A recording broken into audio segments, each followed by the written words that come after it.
Liberales libertarios, agarradores de la pala, estamos con un economista muy importante que está rompiendo todo este sistema nefasto, contaminado por el socialismo, por la Agenda 2030.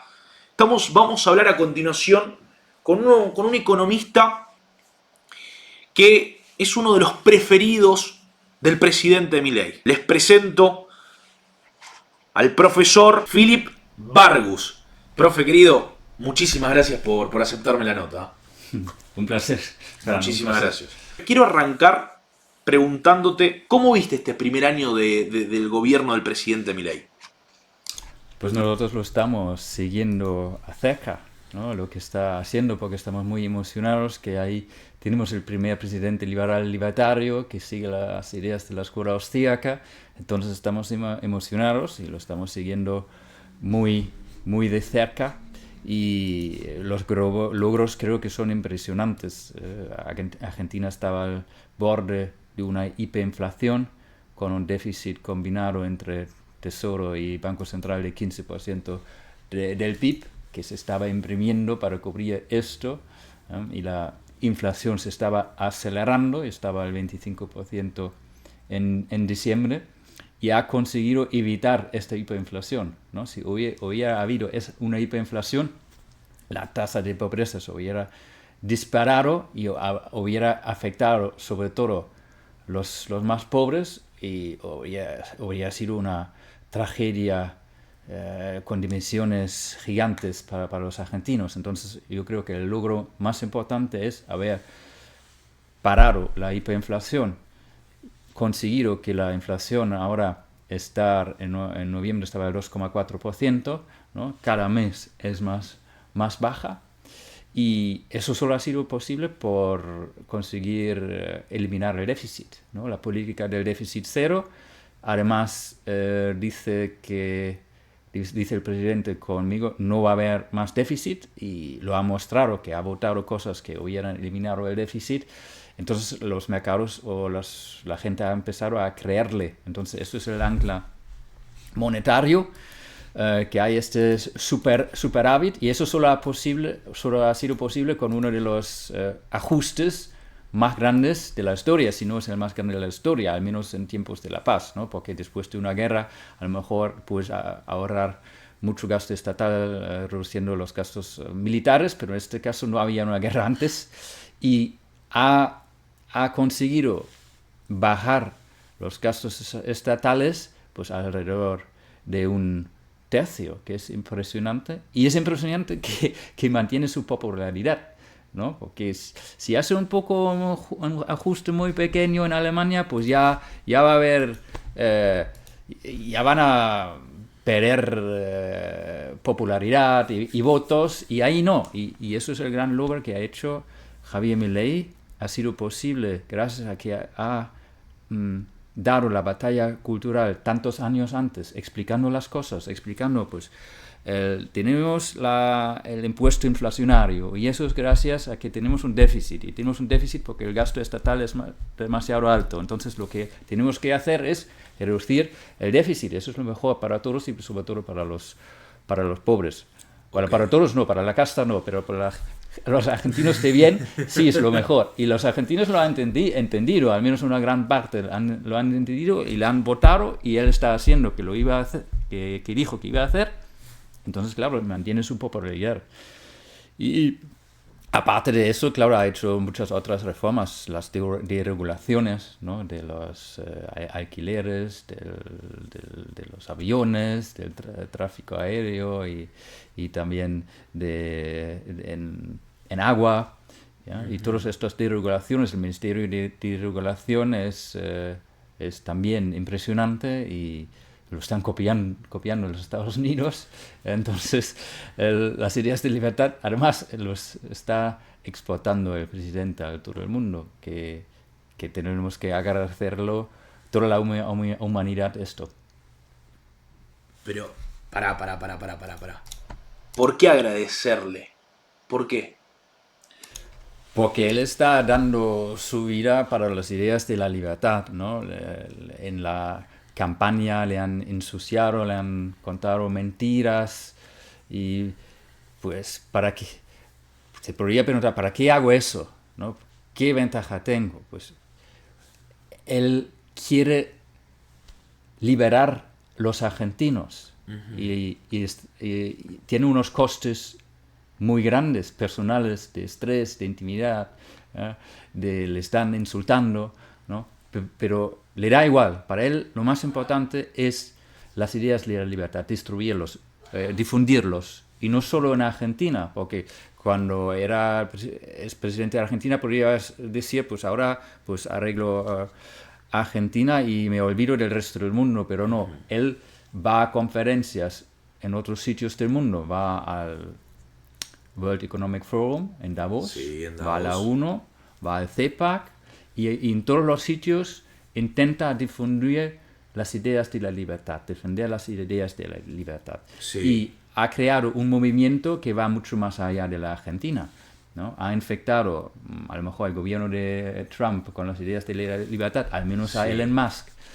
Y hay este ministerio con Elon Musk y Vivek Ramaswamy, que es también muy libertario, seguidor de las ideas de la escuela austríaca, y está causando una atención en el mundo para las ideas de la libertad que está cambiando el rumbo de la historia, ¿no? El The Economist tenía, ¿no?, este titular, que era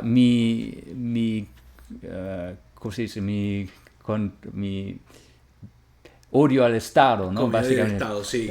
Odio al Estado, y eso como título de una revista como The Economist, que es más mainstream, era impensable antes. Es decir, está cambiando el panorama mundial de las ideas, a favor de las ideas de la libertad. Entonces, por eso digo, hay que agradecerle eternamente que está cambiando, porque el mundo, ¿dónde estaba yendo? Estaba yendo al etatismo, al colectivismo, al socialismo, con la Agenda 2030, con el wokismo, cada vez más.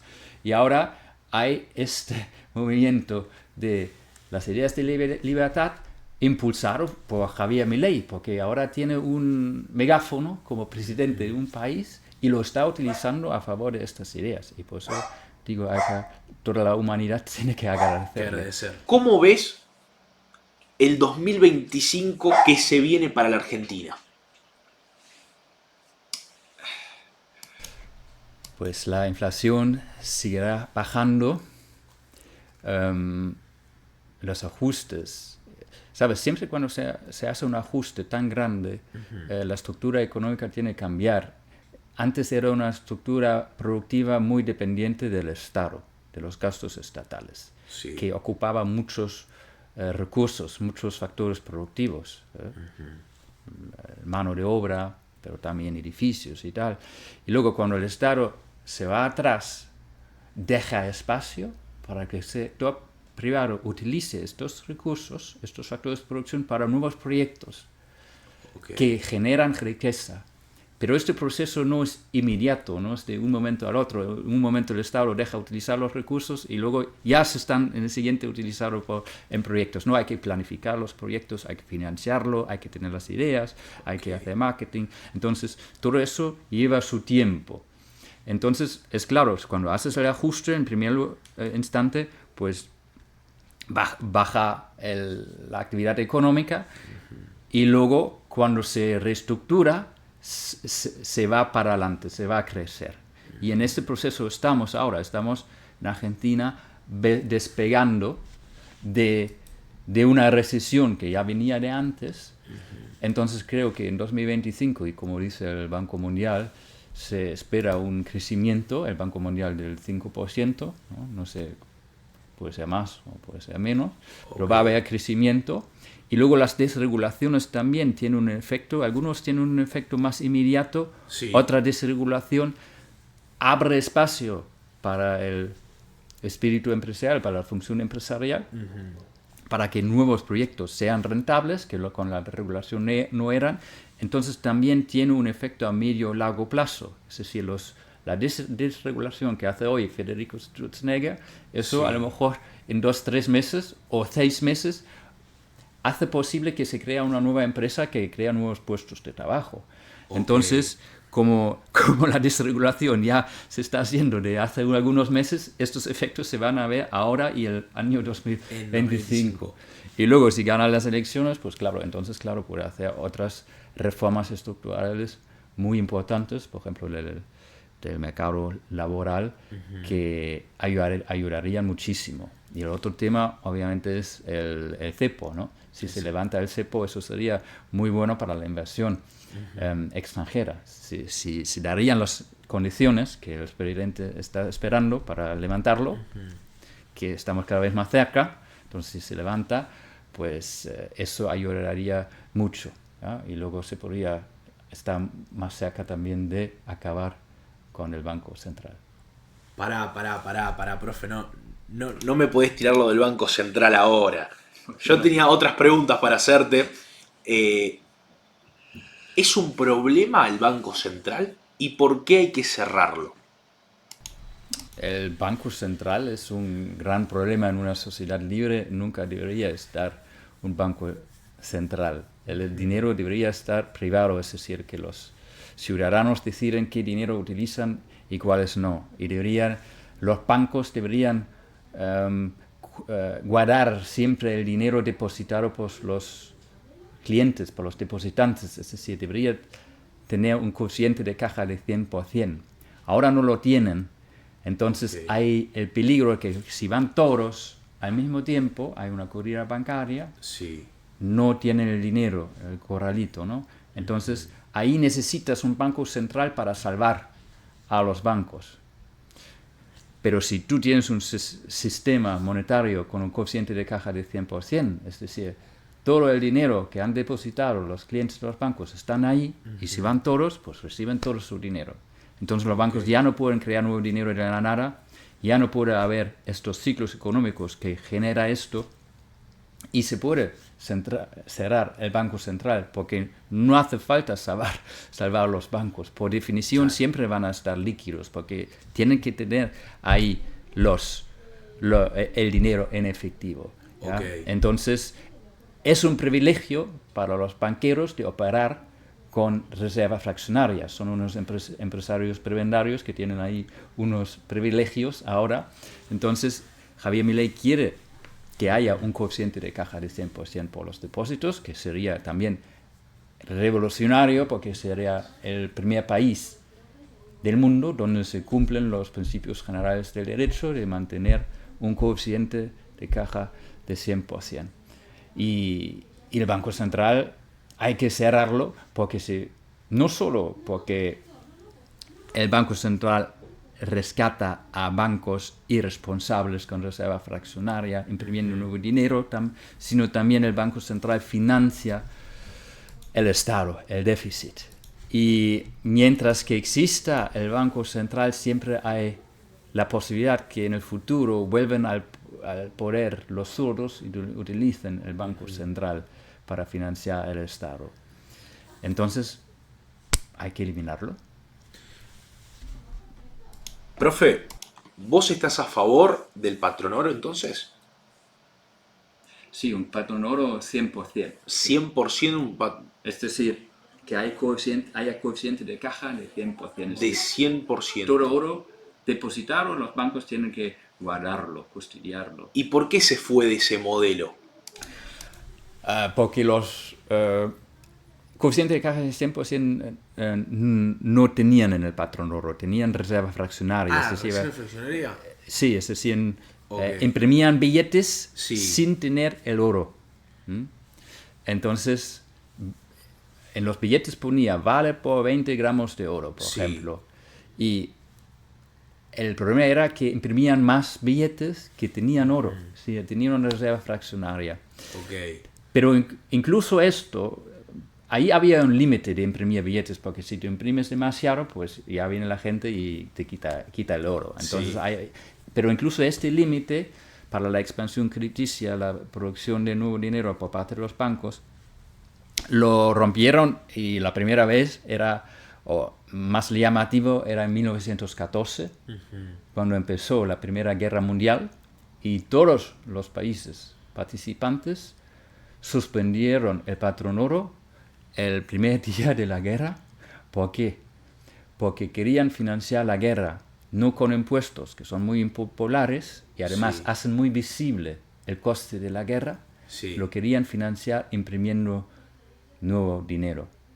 Y si hay patrón oro, están limitados de imprimir nuevo dinero porque puede haber una corrida bancaria y la gente va por su oro y se tumba todo el sistema bancario. Entonces, lo que hicieron es nacionalizar el oro, quitárselo de la gente y introducir y con eso tenían un dinero fiat, un papel moneda no respaldado por nada. Y eso les permitió financiar la guerra imprimiendo nuevo dinero en vez de con impuestos. Seguramente la guerra ha tardado mucho más por eso, porque ha escondido los costes de la guerra, ¿no? Si la gente ve, pues tenemos que pagar tantos más impuestos, ¿para qué seguimos ahí luchando? Pero porque hay estos costes, pero si lo financias con nuevo dinero, pues es escondido. Pues sí, empiezan a subir los precios un poquito, pero dicen que es por otra causa, es por un embargo o por los empresarios malvados, lo que sea, que se quieren beneficiarse de la guerra. Entonces la gente no relaciona esto con los costes de la guerra. Entonces hay millones de muertes más porque se termina la guerra después. Y luego hay una hiperinflación, por ejemplo, en Alemania, que destruye el tejido empresarial de burgués y prepara el terreno para luego Hitler tomar el poder. Ok. Profe, ¿la inflación es mala, es buena? ¿La inflación es un delito? Sí, depende de cómo la definimos. Si la definimos como un incremento de un dinero estatal, claro, es una estafa. Se puede definir o considerar como un delito porque estás imprimiendo nuevo dinero estatal que la gente está obligada a aceptar y suben los precios. Entonces tú le quitas imprimes nuevo dinero y compras cosas, entonces les quitas recursos sin aprobación en el Parlamento, ¿no? Porque si el Parlamento puede decir así, pues subimos los impuestos y quitas recursos de la gente, ¿vale? Es más o menos abierto el proceso. Claro. Pero si tú, el Banco Central, imprime dinero y compras cosas, quitas entonces recursos de la gente, es engañoso, ¿no? Y debería estar prohibido. O dicho de otra manera, no debería haber dinero estatal. Ok. Entonces, a ver, profe, Milei dio una entrevista y habló de la deflación. Vos tenés un libro que vos estás a favor de la deflación, ¿o no? Sí, el libro se llama Defendiendo la deflación. Ok, quiero preguntarte algo. Quiero hacerte una pregunta con esto, profe. La deflación, hay muchos economistas que te dicen que la deflación es mala. Ahora, te quiero preguntar, ¿por qué está ese pensamiento que la deflación es mala? Y hay muchos economistas, línea kirchnerista, línea zurdos, que dicen Milei va a llevar al desastre a la Argentina cuando llegue a tener deflación. ¿Qué le respondés a eso? Y quiero saber tu opinión, si la deflación es buena o mala. Sí, hay varias causas de la deflación. En un mercado libre no plantea un problema. Probablemente la causa principal es que haya un crecimiento económico, ¿no? Y eso va a haber en Argentina, que va a haber crecimiento económico. Entonces, si no aumenta al mismo tiempo la masa monetaria, lo que pasa es que los precios tienden a bajar, porque se producen más bienes y servicios y hay la misma cantidad de dinero. Entonces, solo puedes vender esta cantidad adicional que has producido a precios más reducidos. Eso es algo totalmente natural, no hay ningún problema. Eso hubo en el siglo XIX, por ejemplo. Había épocas de deflación. ¿Por qué? Porque la producción crecía muchísimo más rápido que la cantidad de dinero. El oro en esta época, el patrón oro, ¿no? Sí. Entonces los precios cada año estaban más bajos. Y era una forma de dar como un beneficio, un dividendo del aumento de la productividad a toda la población, porque toda la población se hacía cada año más rico porque las cosas estaban cada año más baratos. Okay. Y es lo más natural. Lo que pasa es que hay unos intereses que dicen, no, es horrible y para combatirlo hay que imprimir nuevo dinero y dame este nuevo dinero para mí y todo va a estar bien. Entonces, claro. No va. Os voy a salvar. Claro. Sí, dame mucho dinero y yo os salvo de la deflación horrible, ¿no? Claro. Y desarrollan unas teorías para respaldarse de esto, pero realmente no hay ningún problema. Los precios pueden bajar.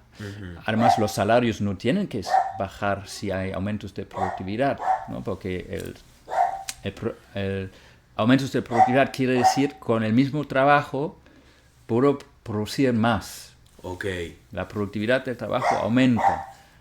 Entonces, si el salario queda igual nominalmente, el mismo salario, y los precios bajan, el salario real aumenta.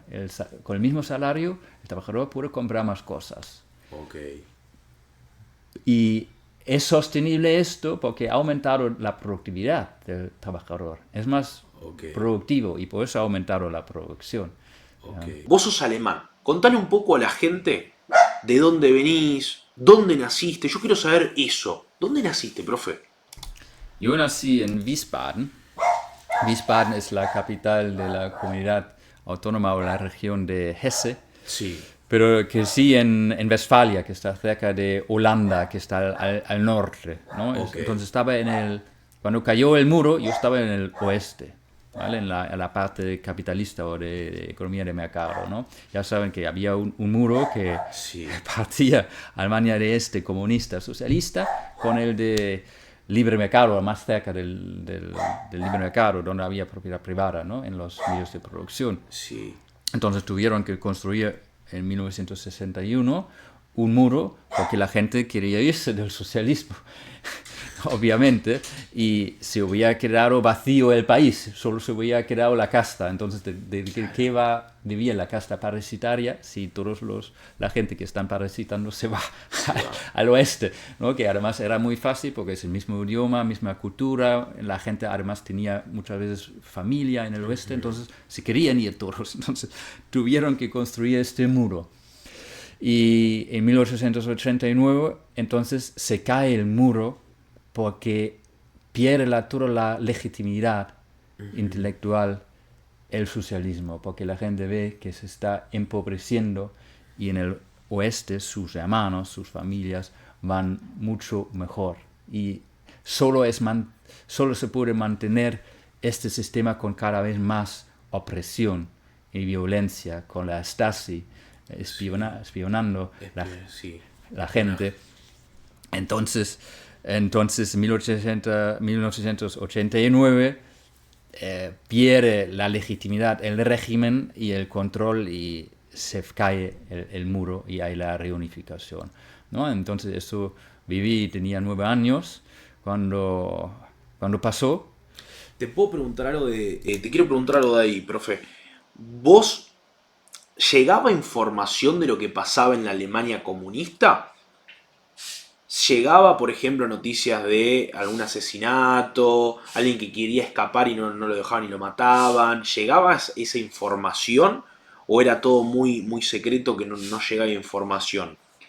Pues las torturas de la Stasi no llegaba, pero había rumores, obviamente. Y lo que pasa es que la gente sabía que se lo estaban pasando muy mal, porque muchas tenían familias. De hecho, enviaron paquetes Sí. ¿no? De comida y cosas a sus familias en el este socialista y les podían visitar. Entonces veían todo ahí gris y los edificios en mal estado, todo triste, todo pobre. Entonces se conocía esta situación. Entonces, bueno, vos viviste lo que fue la caída del muro, lo palpaste ahí, lo que era el capitalismo, lo que era el socialismo, el comunismo. Ahora, ahí vos te empezaste a meter en el tema de ser libertario, te empezó a interesar esta faceta o fue más adelante. Ya, con 9 años no, con 9 años yo me fascinaba que, sabes, que había como colas de estos coches malísimos que estaban construyendo en el este, que Sí. estaban esperando ahí en la frontera para entrar como en el cielo que era el oeste. Entonces estaban ahí esperando como locos para queremos ir a la libertad, ¿no? Entonces me acuerdo de estas imágenes, pero luego a la mitad de los 90 había como una crisis económica. En Alemania también, porque se ha manejado muy mal la reunificación, en el sentido que se ha implementado el estado de bienestar al este, subiendo artificialmente los salarios.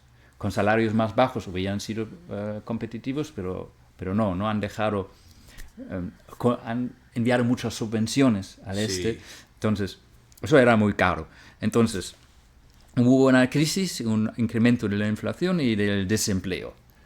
Entonces ahí me empezó a interesar qué son las causas del desempleo y por qué hay crecimiento en unos países y en otros no, qué es la causa de la riqueza. Y ahí empezó a llegar las ideas de la libertad. Ok. Ahora, llegaste ahí con las ideas de la libertad, das el paso grande a decir, bueno, me meto acá. Ahora, vos me contaste que sos anarcocapitalista. ¿Vos al principio sabías que eras anarcocapitalista o pasaste primero siendo un liberal clásico, después un minarquista? ¿Cómo llegaste a ser anarcocapitalista? Porque es fuerte y no se suele escuchar mucho. Es más, Javier, él decía, yo soy anarcocapitalista y todo el mundo lo llamaba loco. Decía, esas ideas no sirven. ¿Cómo llegaste a tener esa cosa de decir, soy anarcocapitalista? Sí, había estos talk shows, ¿no? En la televisión y los que más me convencían eran los del Partido Liberal de aquel entonces. Y tenían una fundación que editaba libros, Sí. además lo repartía gratis, entonces yo pedí los libros. Y uno de los primeros libros que yo leí era Murray Rothbard's La ética de la libertad. Y seguía el pensamiento de Rothbard y veía que no había una justificación para el Estado. El Estado implica una violencia de los derechos de propiedad, una violación de los derechos de propiedad justos. Es decir, el Estado siempre, como utiliza la violencia contra gente inocente, ¿ya? Con los impuestos, ¿ya? Sí. que es un robo, ¿no? Porque los ciudadanos no pagan voluntariamente los impuestos solo porque son forzados, ¿no? Pues si no lo pagan van a la cárcel en última instancia. Entonces eso Sí. no se puede justificar. Y Rothbard decía, pues una sociedad sin Estado es posible y mejor y más justo. Y lo vi directamente que era así. Ok, ok. Pero, profe, seamos sinceros, en ningún lado del mundo existe un lugar anarcocapitalista. Lamentablemente está lleno de Estado. ¿Vos creés que en algún futuro se va a llegar a lo que planteaba Rothbard? Bueno, a corto plazo no es probable, pero Ok. no es imposible, ¿no? Al final es una cuestión de educación de las personas que entiendan las ideas de la libertad y que tengan también las virtudes suficientes o que son necesarios para mantener esta sociedad. Por eso es una batalla cultural, como dice Javier. Es una batalla por los valores, el respeto al otro, el respeto a la propiedad privada del otro, ¿no? El amor también al otro, el amor a la verdad y la seriedad, la responsabilidad. Si tú tienes personas que respetan la propiedad, que son serios, que son responsables, que aman al prójimo, no necesitas el Estado. O dicho de otra manera, funciona perfectamente esta sociedad, con personas con estos valores. Pero claro, si tienes gente envidiosa que quiere utilizar la violencia, como los suros, los socialistas, pues entonces tienes un problema. Y eso tenemos ahora con el Estado. Ahora tenemos eso con el Estado. Sí. Ahora, profe, te voy a tirar varias preguntas con el tema este de... Porque me gusta el tema anarcocapitalista, pero hay mucha gente que tiene dudas y dice, ojo acá que no me convence. Acá estoy viendo en el chat y dice, preguntarle, por ejemplo, en una sociedad anarcocapitalista, la seguridad, ¿cómo se manejaría? Porque ahora, con Estado, tenemos a los policías, que no nos cuiden en realidad. Porque si ahora salimos a la calle, vos y yo caminando, y aparece un ladrón y nos saca un arma y nos quiere robar, nos va a robar. No va a aparecer un policía en ese momento. Entonces, medio como que no lo cumple. Lo cumple y no lo cumple.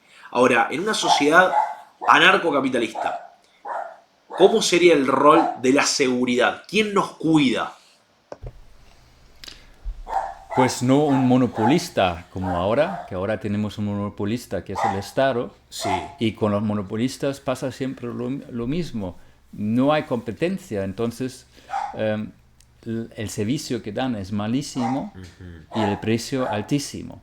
Cuando hay competencia hay diferentes ofertas, tú puedes ir a una agencia de seguridad de estas calidades, yo a lo mejor prefiero otra, y si son buenos van a tener beneficios, es decir, si dan un buen servicio, van a tener beneficio, y si lo hacen mal, van a tener pérdidas. Si el Estado es el monopolista y da la seguridad y lo hace mal, sigue con impuestos. Si lo hace bien, pues da igual. Entonces los incentivos son así, que los no dan incentivos para mejorar o tener buena seguridad con el Estado. Justicia. ¿Cómo se manejaría? Sí, la justicia. Pues también había competencia entre los jueces, ¿ya? Y hemos tenido épocas en la historia como el Roma antigua, donde era así, es decir, si nosotros tenemos un conflicto, pues nosotros podemos ir a varios jueces. Entonces, queremos resolver nuestro conflicto, entonces elegimos un juez que tiene buena fama, que es bueno en resolver los conflictos, luego las dos partes están contentos, como se han solucionado, y los jueces que lo hacen bien, pues van a tener más clientes, los que hacen mal, pues no. Y hoy si hay un juez corrupto, pues no pasa nada. Quiero preguntarte de Milei. ¿Cómo es visto Milei en Alemania? ¿Es conocido? ¿No es conocido? ¿Me puedes contar un poco? Sí, es muy conocido en Alemania. La gente le conoce y sale muchísimo también en los medios, ¿no? Pues, probablemente si preguntas en Alemania a alguien, ¿tú conoces un presidente de Latinoamérica? Te van a decir Milei. O probablemente si tú conoces un presidente fuera de Europa, van a decir Trump y Milei. Trump y Milei. Claro, porque salen los medios muchísimo. Es decir, es una persona tan carismática y hace unas cosas que son tan diferentes de lo que está acostumbrando la gente y da esperanza, ¿ya? Cuando Javier entró para el premio Hayek en junio en Hamburgo, ahí en la sala la gente espontáneamente se subió de sus asientos y gritaba libertad, libertad. O sea, era un momento de que todo el mundo estaba entusiasmado del líder de la libertad mundial, que todo el mundo estaba consciente de eso. Y claro, da mucha esperanza para las ideas de libertad. Entonces, en el mundo de los libertarios, obviamente todo el mundo le conoce y están muy entusiasmados con él y todos quieren saber de él.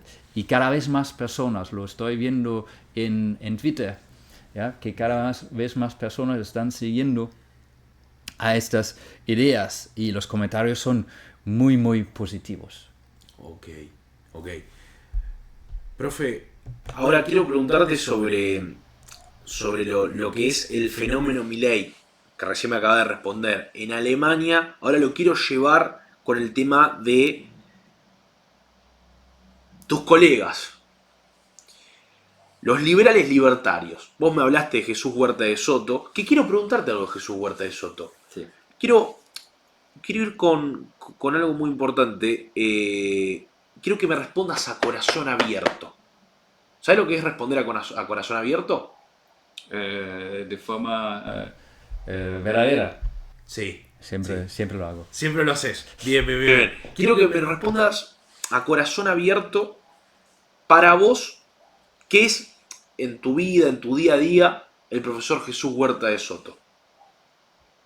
El profesor Huerta de Soto es la razón por que estoy aquí. Sin el profesor Huerta de Soto no hubiera ido a España. Me he ido a España para estudiar el doctorado con el profesor Huerta de Soto. Ha sido un mentor casi paternal para mí, me ha apoyado siempre y es para mí uno de los más grandes de la escuela austríaca de todos los tiempos. He editado un libro de homenaje para él, para mostrar también cuánto le adoro, y el presidente Javier Milei también contribuyó un capítulo, ¿no? a este libro de homenaje. Entonces el profesor Huerta de Soto es una gran persona, tiene una gran integridad intelectual, académica, y es uno de los mejores teóricos de la escuela austríaca, y está sembrando también para las ideas de la libertad por muchos ámbitos desde años. Y una cosa es, claro, sus vídeos de sus clases, ¿no? Que también vio Javier Milei y eran una parte muy importante en su conversión de un economista neoclásico a un economista de la escuela austríaca. Y ahora que te pregunté de Jesús Huerta de Soto, te quiero preguntar de Javier Milei. Para vos, ¿qué es Javier? Javier es un fenómeno. Es casi imposible que exista. Okay. Es un milagro. Okay. ¿No? Que tenemos ahí una persona que es anarcocapitalista filosóficamente, que es liberal libertario, que sigue las ideas de la escuela austríaca, que es retóricamente muy brillante, que puede explicar las ideas de una forma muy sencilla, llegar a muchas personas. Al mismo tiempo, esta persona es divertido, es un rockstar, y es auténtico. Que todas estas características en una persona, y luego él llega a ser presidente de un país, sí, y está ahí por las ideas de la libertad, es decir, totalmente altruista, está dando todo por la batalla cultural, que todas estas características coinciden en una persona, es un milagro, y estoy muy agradecido ser amigo de él. Pero más que nada yo te preguntaba como persona. Sí. Para vos, Javier, como persona, ¿cómo es? Como persona es súper amable. Siempre, yo sé que tiene muchísimo tiempo, pero siempre tiene tiempo para mí. Hay anécdotas, ¿no? Cuando me pone un mensaje de voz empieza, pues, perdona molestarte, ¿no? Sí. A ver, ¿cómo me va a molestar que el presidente de un país que lleva un mensaje? Pero él es muy humilde, dice, ¿cómo? Otra anécdota que muestra qué gran persona es, que un amigo común nuestro, Bernardo Ferrero, puso en X cuando era mi cumpleaños: feliz cumpleaños, profesor Bagus. ¿Y qué hace Javier? Javier obviamente lo leyó y me pone privado un mensaje por WhatsApp: feliz cumpleaños, amigo. Era necesario hacer eso, él tiene muchísimas cosas de hacer. Él podría haber dicho: bueno, leo eso, tiene cumpleaños, y hago como no lo había leído, o lo paso por alto, pero no. Él se tomó tiempo y me felicitó por privado. Nadie se hubiera enterado si yo ahora no lo digo. Entonces, ¿qué ventaja tiene? Es simplemente por ser buena persona, y así es. Entonces, y no ha cambiado nada desde ser presidente. Sigue siendo el mismo, Javier. Profe, vos me acabas de hablar de cómo es como persona Javier.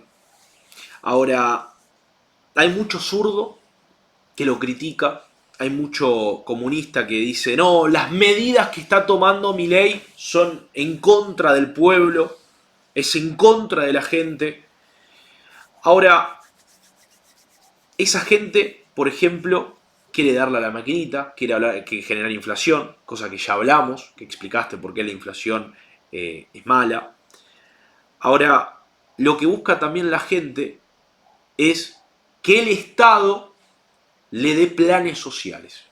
Hay muchos que dicen: quiero planes, quiero que el Estado me esté financiando las cosas. ¿Por qué está mal que el Estado, por ejemplo, esté financiando a una masa de personas que, yo esto lo digo a título personal, para mí el Estado tiene que ayudar, con la existencia del Estado, si existe Estado, tiene que ayudar a la gente que lo necesita? Una persona que no tiene piernas, una persona que está sola, el Estado, si existe, tiene que servir para ayudar a esa gente. Es mi opinión. Después, por ahí vos tenés otra. Pero ahora, ¿por qué el Estado no tiene que dar, por ejemplo, planes sociales a personas que tienen dos piernas, tienen dos brazos, pero no quieren trabajar? Quieren ser vagos. Y en la época kirchnerista pasó eso. Se financió un montón de gente que podía trabajar y no quería trabajar y ser mantenida por el Estado. Cosa que pasa también acá en España. ¿Por qué eso está mal? Sí, varias razones. Los incentivos que generas es que, claro, si das a alguien dinero para no trabajar, vas a tener más personas que no trabajen. Es decir, todo lo que subvencionas, vas a tener más. Si subvencionas gente por vagabundear, vas a tener más vagabundos, ¿no? Y por otro lado, tienes que coger este dinero de un sitio. Es decir, estás castigando a otros que sí son productivos, que producen bienes y servicios para los demás. Le estás castigando, quitándole parte de lo que están produciendo con impuestos para dárselos a los que no producen para los demás. Entonces, ¿qué vas a hacer? Vas a tener... El incentivo va a ser: pues vas a producir y te quitan una parte de lo que produces, o quieres hacer entre ellos que no producen y reciben. Pues va a haber algunos que van a decir: pues entonces yo no produzco, o produzco menos. Y otros que dicen directamente: no produzco nada y quiero ser mantenido, ¿no? La otra desventaja es obviamente que es completamente injusto. Es injusto de utilizar la violencia y quitar de uno lo que ha producido de su propiedad, robárselo y dárselo a otro. Okay. Y el resultado al final es: el Estado crea gente dependiente de él. Sí. Estas personas se hacen dependientes de él. Y está destruyendo los lazos que existen en la sociedad civil, entre las personas, ¿no? Las personas tienen interacciones entre ellos, amistades, interactúan, se ayudan mutuamente, y crea personas que simplemente solo tienen una relación vertical con el Estado, sí, y dependen totalmente de él. Entonces dejan estas otras relaciones sociales, ¿no? Okay. Entonces la gente se vuelve más individualista, más atomista, más egoísta, gracias a estos planes sociales. Esos planes sociales destruyen el tejido social, caritativo y de amistad familiar. Destruye las familias también, ¿no?, en la sociedad. Profe, salió una noticia de que el peso argentino fue la moneda que más se apreció en el mundo. ¿Me puedes explicar por qué este billete, este hornero, se volvió más fuerte que el dólar? Sí, claro. Así en la cámara, así la gente lo ve. No, Pero así se ve Berkin ahí. Benjamin Franklin. Franklin. Sí. Muy Ahí, bien. ahí. ¿Qué pasó, profe? ¿Por qué este billete se volvió más fuerte? Sí, básicamente porque Javier Milei hizo lo que hizo. Eliminó el déficit del 15% y paró la hiperinflación. Entonces, eso hizo que la demanda de los pesos aumentó relativamente a la demanda de los dólares. Porque antes la gente quería deshacerse de los pesos tan rápido como sea posible, porque si viene una hiperinflación, pues no lo quiero tener. Pero si se ralentiza la inflación y bajan las expectativas inflacionarias, pues la demanda incrementa relativamente. Entonces, la razón es la política de ajuste muy fuerte, decimos uno de los más fuertes de la historia, que hizo el presidente Javier Milei, eliminando el déficit, cortando el gasto estatal de forma muy, muy profunda. Entonces, por eso el peso argentino se volvió más fuerte que el dólar.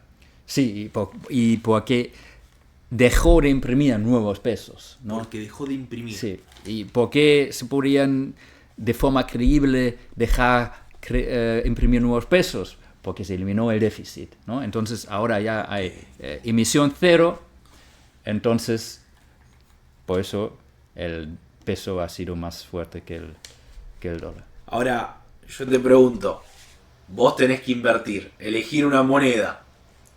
¿Vas con el hornero o vas con el dólar? Yo voy con el oro. No. Bueno, profe, muchísimas gracias. Gracias por aceptarme esta entrevista. Gracias por dejarme venir a tu casa. Te lo agradezco. Un placer. Espero que te hayas sentido cómodo. Y quiero que te tomes estos segundos que quedan, estos minutos, para dejarle un mensaje a la gente que te está escuchando. Nada, estamos viviendo Unos momentos históricos que en unos años o décadas la gente va a mirar hacia atrás y decir, eso ha sido un cambio en la historia de la humanidad. Todavía no está ganada la batalla, pero sí, es posible que cambie el rumbo de la historia, igual como el caído del muro de Berlín implicaba el fin del socialismo real. La elección del primer presidente liberal libertario, Javier Milei, puede implicar la caída del estatismo real, ¿no? Del wokismo de la Agenda 2030, y que movemos hacia la dirección, después de muchos años moviendo en la dirección equivocada, ahora vamos moviendo a la dirección de las ideas de la libertad, ¿no? Y eso ahora que estamos viviéndolo en vivo, no somos tan presentes, pero en los libros de historia sí, ojalá se va a reflejar. Ok. Profe, te pregunto así de última, pero esta posta de verdad es la última. ¿Qué opinas de la Agenda 2030? Del sistema woke. Eso es una aberración, la agenda woke está en contra de la naturaleza del ser humano, ¿no? Que no haya diferencias entre hombres y mujeres, que se puede elegir lo que uno quiere ser en contra de la naturaleza. No hay restricciones de realidad y es infantil rebelarse contra el universo, y eso es lo que hace Zuro, rebelarse contra las restricciones que tiene la realidad, ¿no? En términos de riqueza, en términos de costes y en términos incluso del sexo, ¿no? Que no se puede elegir libremente. Hay restricciones ahí, y rebelarse es infantil, y la Agenda 2030 es una manera, ¿no? Los estatistas, los socialistas se dieron cuenta que cayó el socialismo en lo económico con la caída del muro, entonces trasladaron la guerra a otros ámbitos. Hay minorías ahí que supuestamente que hay que defender, que son sí, que están maltratados en el mercado libre. Entonces, claro, alguien tiene que venir a salvarles, ¿ya? Los inmigrantes, las mujeres, no sé, con alguna orientación sexual o lo que sea, y todos tienen que ser rescatados por el Estado, ¿no? Entonces eso permite dar más poder al Estado, más poder a los estatistas, y va en contra de la libertad. Incluso la naturaleza, ¿no? Hay que proteger la naturaleza, o la temperatura en que vivimos, hay que protegerlo. Y claro, el cambio climático, ¿cómo lo solucionamos? Tenemos que dar nuestras libertades al Estado, y el Estado ya nos salva de esto. Entonces la Agenda 2030 es una agenda socialista, es estatista.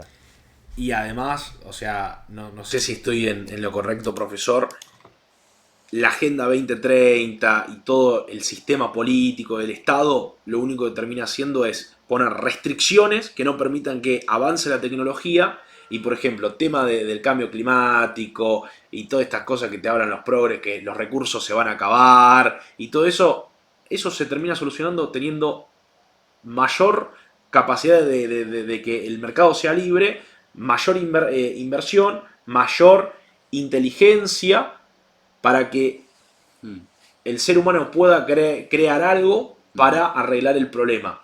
Antes, no sé, estaban preocupados porque se iba a acabar el agua dulce. Y la tecnología permitió crear máquinas que permiten, por ejemplo, hacer agua dulce de agua de mar. Entonces, es así, ¿no? Sí, es totalmente contraproducente, ¿no? El ser humano es muy versátil en cambiarse, es muy creativo, pero necesita libertad. Y cuando tiene libertad, pues tiene más riqueza y tiene más recursos, y con esos recursos puede hacerse frente a los cambios que haya, ¿no? Entonces lo que se necesita es más libertad, entonces más capital acumulado, más innovaciones, mejores tecnologías para solucionar los problemas. Profe, muchas gracias. Te quiero un mucho. placer. Gracias. Liberales, libertarios, agarradores de la pala, no se olviden de suscribirse al canal, de darle me gusta